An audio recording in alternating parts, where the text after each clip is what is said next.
And if you could just introduce yourself. I play keyboards in Alice. My name is Anna Maria, and I am the founder and vocalist in the band Vajra. What was the initial start? Yeah, so we all have pretty storied histories. I was just bored during COVID. Did a little demo, put it out, and it was pretty well received by the community. And always had a thing for horror punk and stuff. Something that started with me and a laptop during quarantine, and just like, oh yeah, you know, all those times I said, if only I didn't have to work my job all the time, and now like I could have time to do that. Well, now this is that. All right, and if you could just introduce yourself for the fine folks at home, I'd really appreciate it.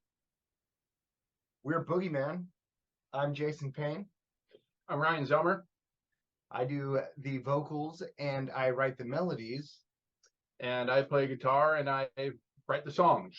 So, and the musics. And together we, put it all together and work on it. And yeah, Frankenstein. Yeah, it's our Frankenstein. So. Well, that's awesome. How did you guys get it started? Like, where did the genesis of this project come from? I'll start with this one.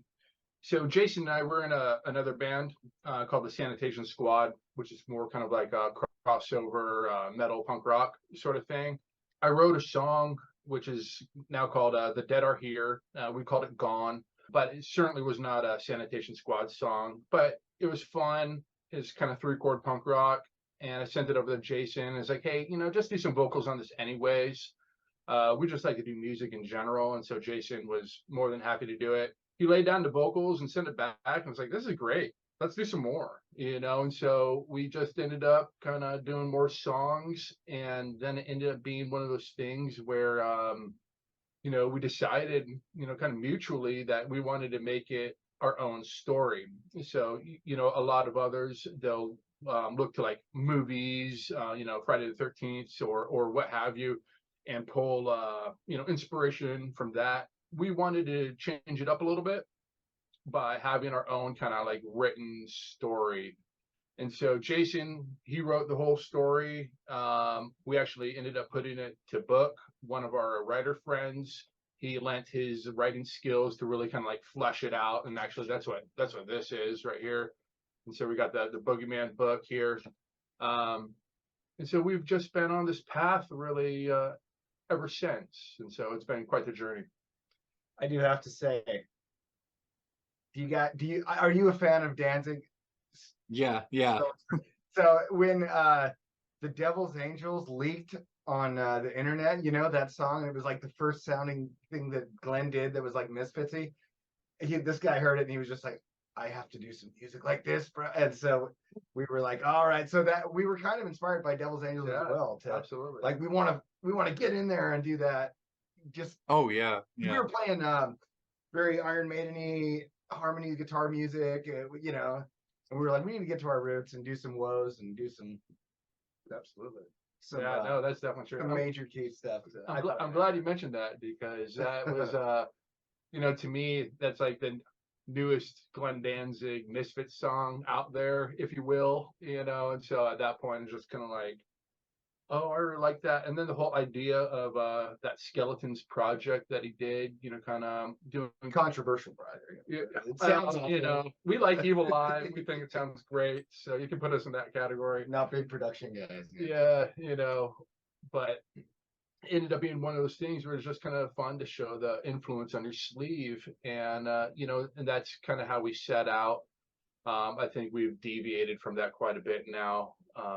At this point, as we're in the studio currently working on our second album. Way cool. Hoping to have that released sometime here in next year, 2024, probably later half. So we'll see. We're getting there. Way cool.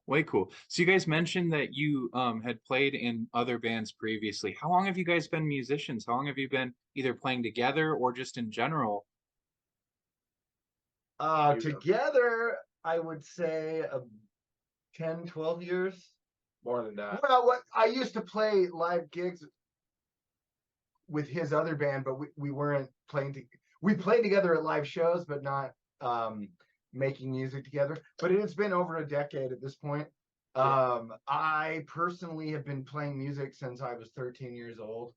We were beating on pots and pans. My first band was called Two Story Treehouse, and it was just acoustic guitar. I was doing vocals, and my buddy was just playing some percussion. So I've been doing music my whole life. Ain't no Yngwie Malmsteen, that's for sure. But I've been doing music for 25 years, something like that. Yeah, so, about the same for me. I'd be amiss to say to leave out how we met. Our good buddy Joe, the bass player from Sanitation Squad, he went to recording school, learned how to record, had this mobile recording rig, and so we flyered up all over the place when he started to kind of really push off and start everything. And lo and behold, Jason and his band, The Facilities at the time, contacted Joe. And so Joe and we went down to Casa Grande to record them. And really, that's kind of where it all began. We started playing shows with them. Joe and I were in a band called the Drugstore Cowboys, more kind of a skate punk rock sort of thing going on. And so we started doing shows. Both of those bands ended up kind of fizzling out. And I think it was really Jason's push and his drummer Cheeto to do like a metal sort of thing, really doing like harmonized leads and really kind of biting into that sort of thing. And we went down that path and released some stuff with the Sanitation Squad. Fun little fact, we did a song with Michael Graves with the Sanitation Squad. Quite frankly, that ended up being quite the pain in the ass. I'm glad we're here and we did it, but yeah, I'll just leave it at that. And so, but anyways, that song's called what is it called? When She Came Back to Life. Yeah, when she came back to life. So you can check that out. I think it's floating around on Spotify or YouTube. It is on Spotify. It actually is on Michael's Spotify. Oh, Okay, for sure. but For yeah, sure. That's not Boogeyman though. That's our old project that we did. yeah. And so Sanitation Squad isn't really doing too much. Boogeyman, really didn't really start out to be a band. It was just more kind of for kicks. But then it was just like, this is fun and let's put this out. And we did. And this is all kind of during COVID and the quarantine and everything else. That was a difficult time because we were running out to the studio when we're all supposed to be locked down. It was almost like I don't know, apocalyptic. I was the only person on the freeway and nobody was there. Yeah, I know, it's kind of creepy. And so we finished up the album then and put it out digitally. And really it's just Jason and I and my brother Eric who plays drums. And Eric and I, we played drums in the Drugstore Cowboys. And I went metal. He kept with punk rock with another band called Camel Enamel.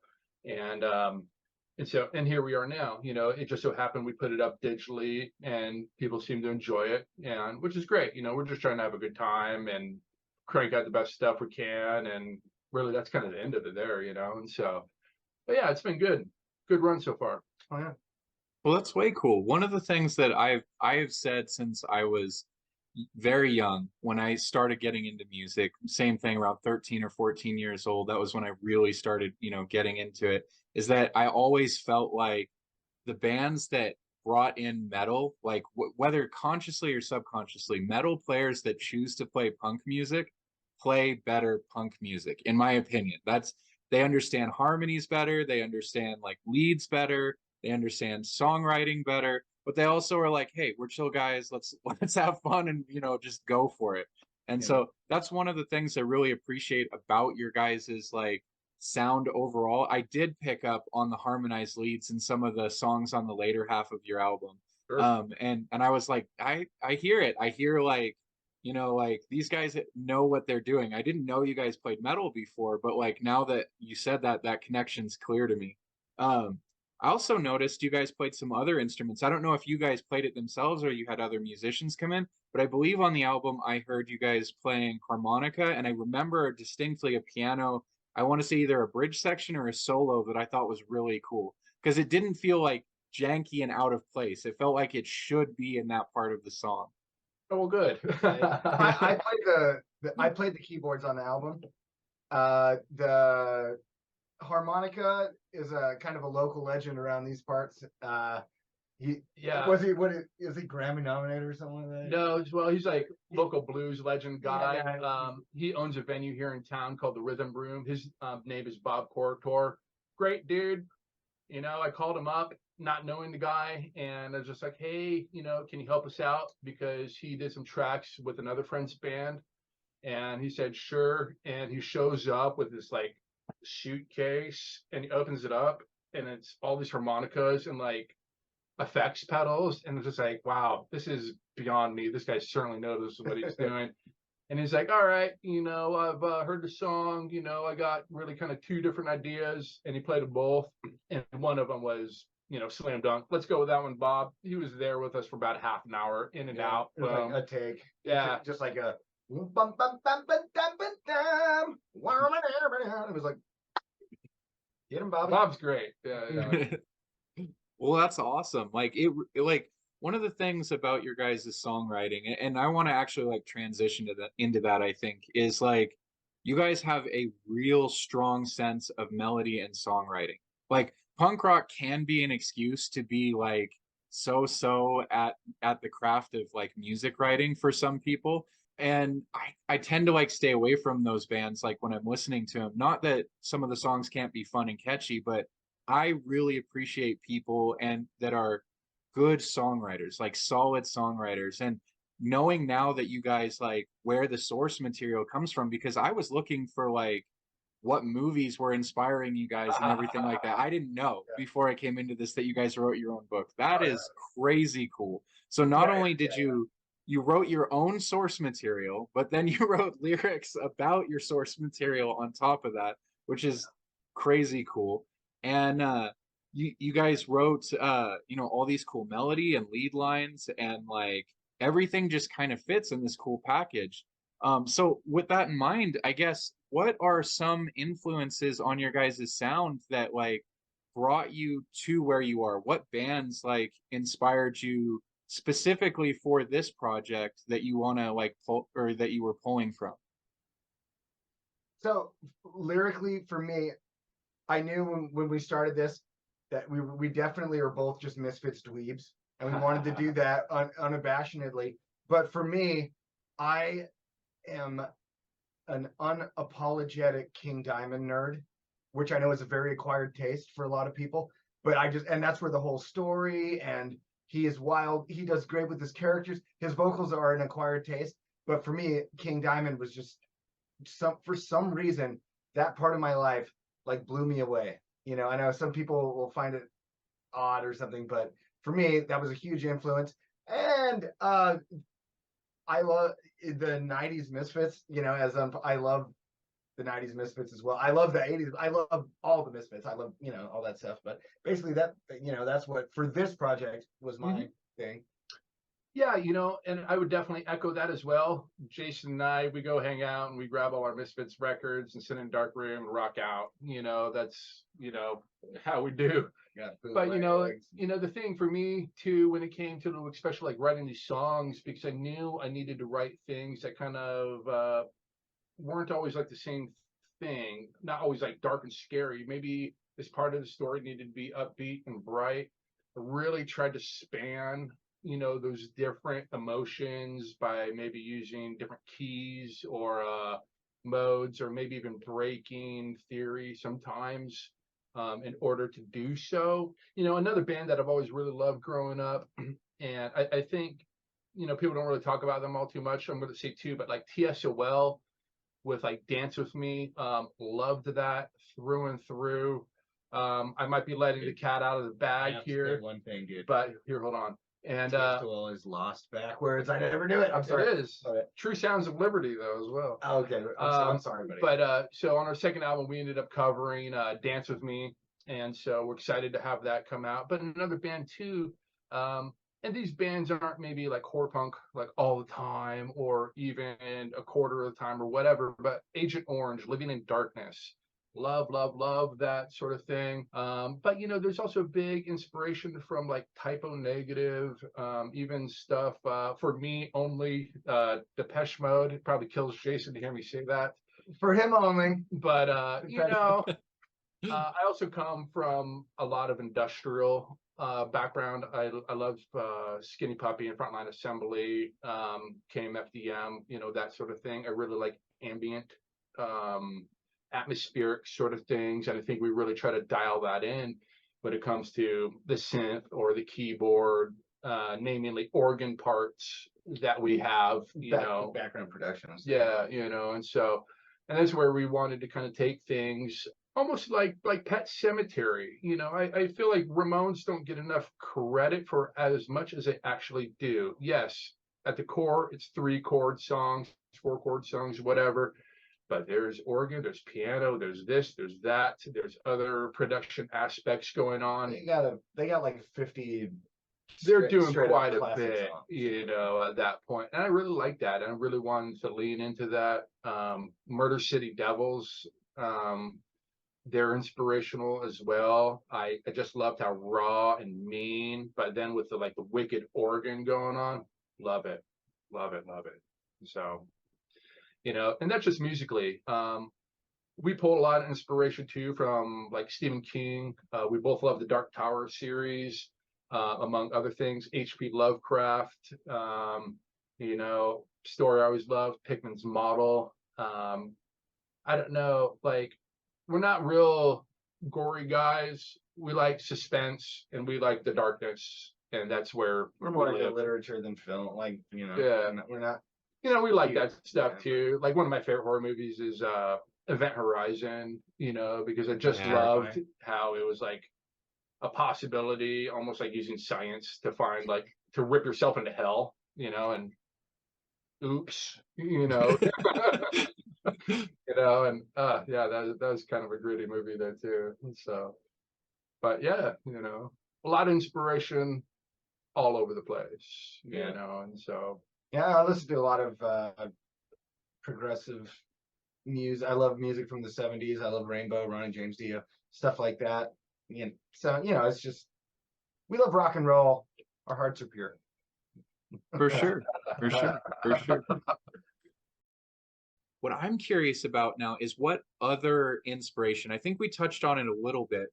What other inspiration do you have on your music?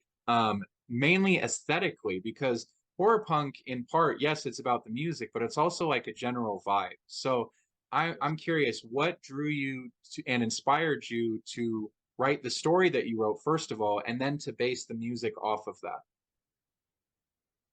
tell 'em, Jason. Well, the first song we did was the Dead Are Here, which had a different working title at the time, and it just popped off in a way that kind of almost had a Sixth Sense vibe, like the movie. You know what I mean?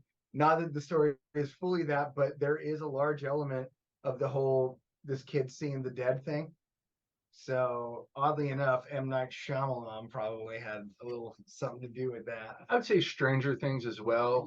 Well, the second element, You know, I feel like because that was kind of up and running while we were doing all of this. which is all under the blanket of Stephen King, really.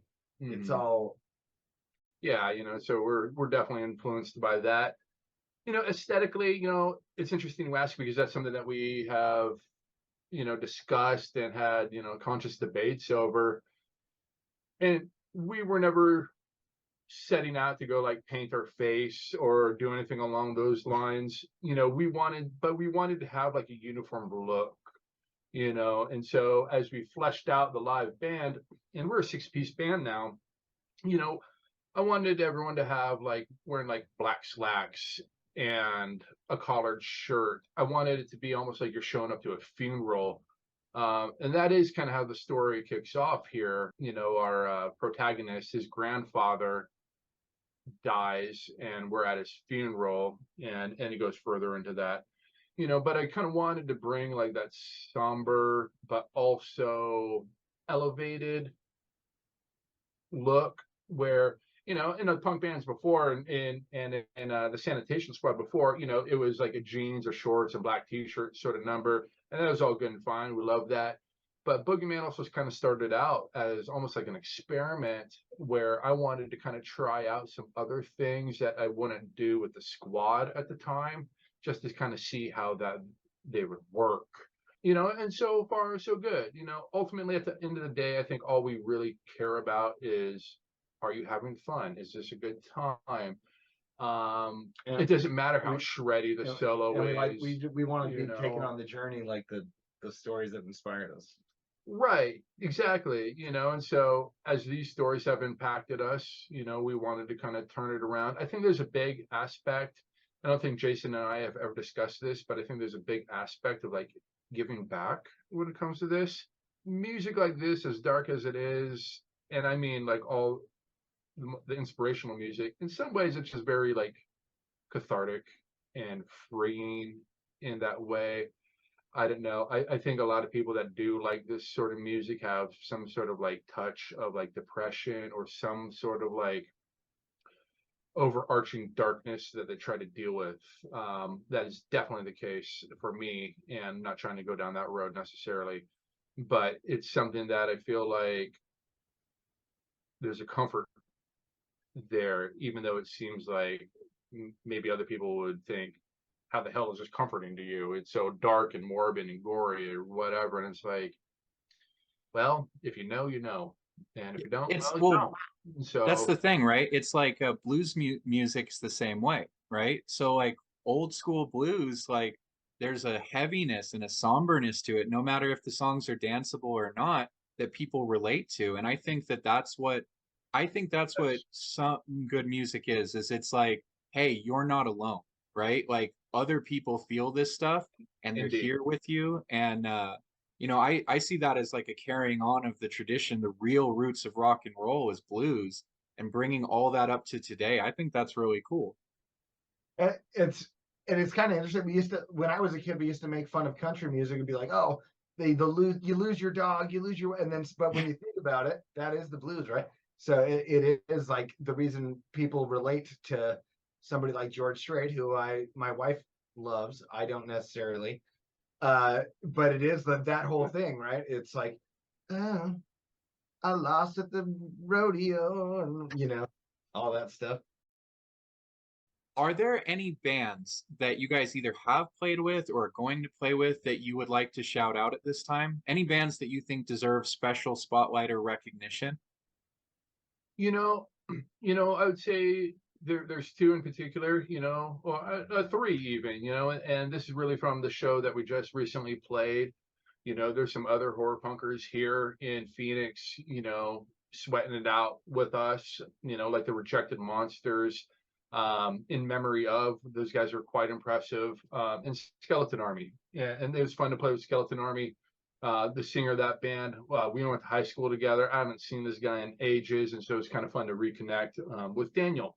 Speaking of just kind of like horror punk in general, though, I really like the Rise from Your Grave, and not just because Jason sang a track with them recently. The guy's a great guy. He does good stuff, great music, a great singer. I love his voice. I really like Pretty with the Lights Out. All of that guy's art, I think, is top notch. Nate is also a nice, good guy, and to me that just goes a long way, because if you're a dick, I don't want to have anything to do with you. And another one, Pumpkin Guts, man. I just love Pumpkin Guts, Pumpkin Guts, because they're just so just approachable. I like your voice, and they tell stories like we do. I think like, they're not trying to be but they tell like ghost stories like and they're not, to me, and they could probably correct me on this, they're not trying to be the most hardcore band in the world. I appreciate that, and I really like what they have. I'd really like to get out there, but I also like to get up to the Northwest and do something with Evelyn's Casket, or even on the coast with the Writhers. I mean, who else cranks out an accordion?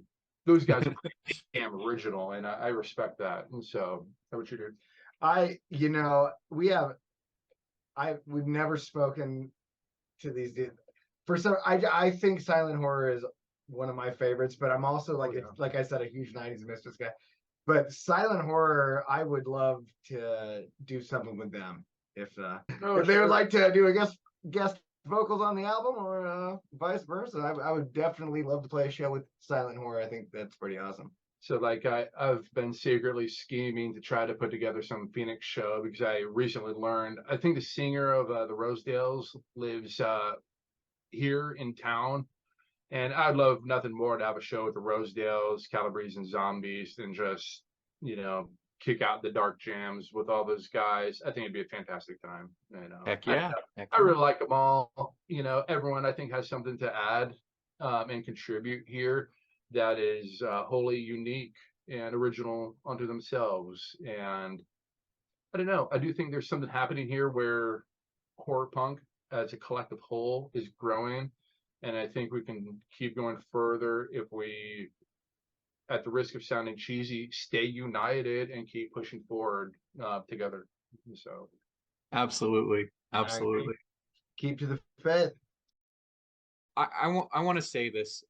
These guys have an album right now out on Bandcamp, and it's phenomenal. If you haven't heard it, go check it out. It's awesome. These artists that come on here, they're volunteering their time, they're volunteering, their energy, they're away from their family, they're spending time. And when they go and play live, they're doing the same thing. This music, I think it's awesome. And if you like it, go listen to it. If you really like it, go buy the album, go buy it, whether it's a physical or a digital copy, go buy it and pay the artist, because everyone involved in this does it for passion.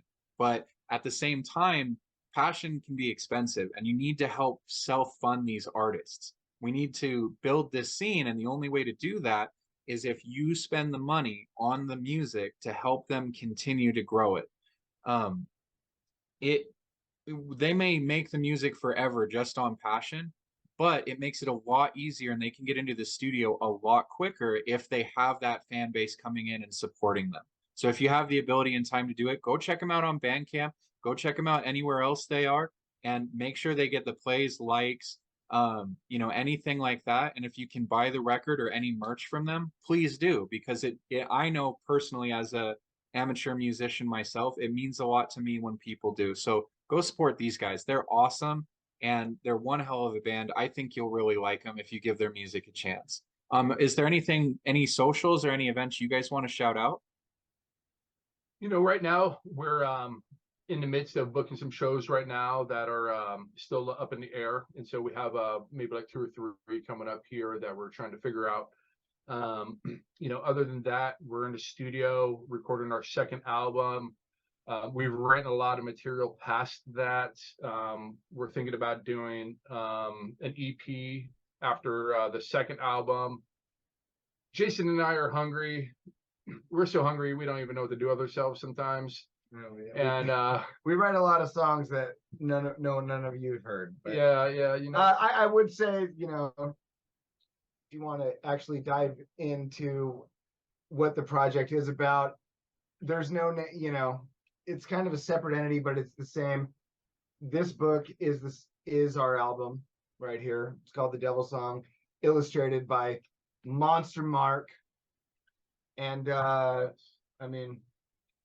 we're going to be around. We're going to have a lot of cool things coming up. So absolutely. So listen to our music if you could, and not only us, listen to the rest of the horror punk community, and let's build something that let's work together. Breaks out from the corpse's grave. And let's work together. Any horror punk bands out there right now, if you're looking to come through Phoenix, feel free to hit me up. I'll try to work as hard as I can to put a show together or do something along those lines. That's boogeyman623@yahoo.com. Yep. And and I'd love nothing more to bring Boogeyman out to where everyone else is at. And that's, as well, I'd mentioned, that's where the money comes in, because we got a bunch of champagne tastes on a beer budget. And For sure. I also want to take a moment and thank you, Will, for taking the time with us. Absolutely. And reaching out and doing all this. And we need people like you.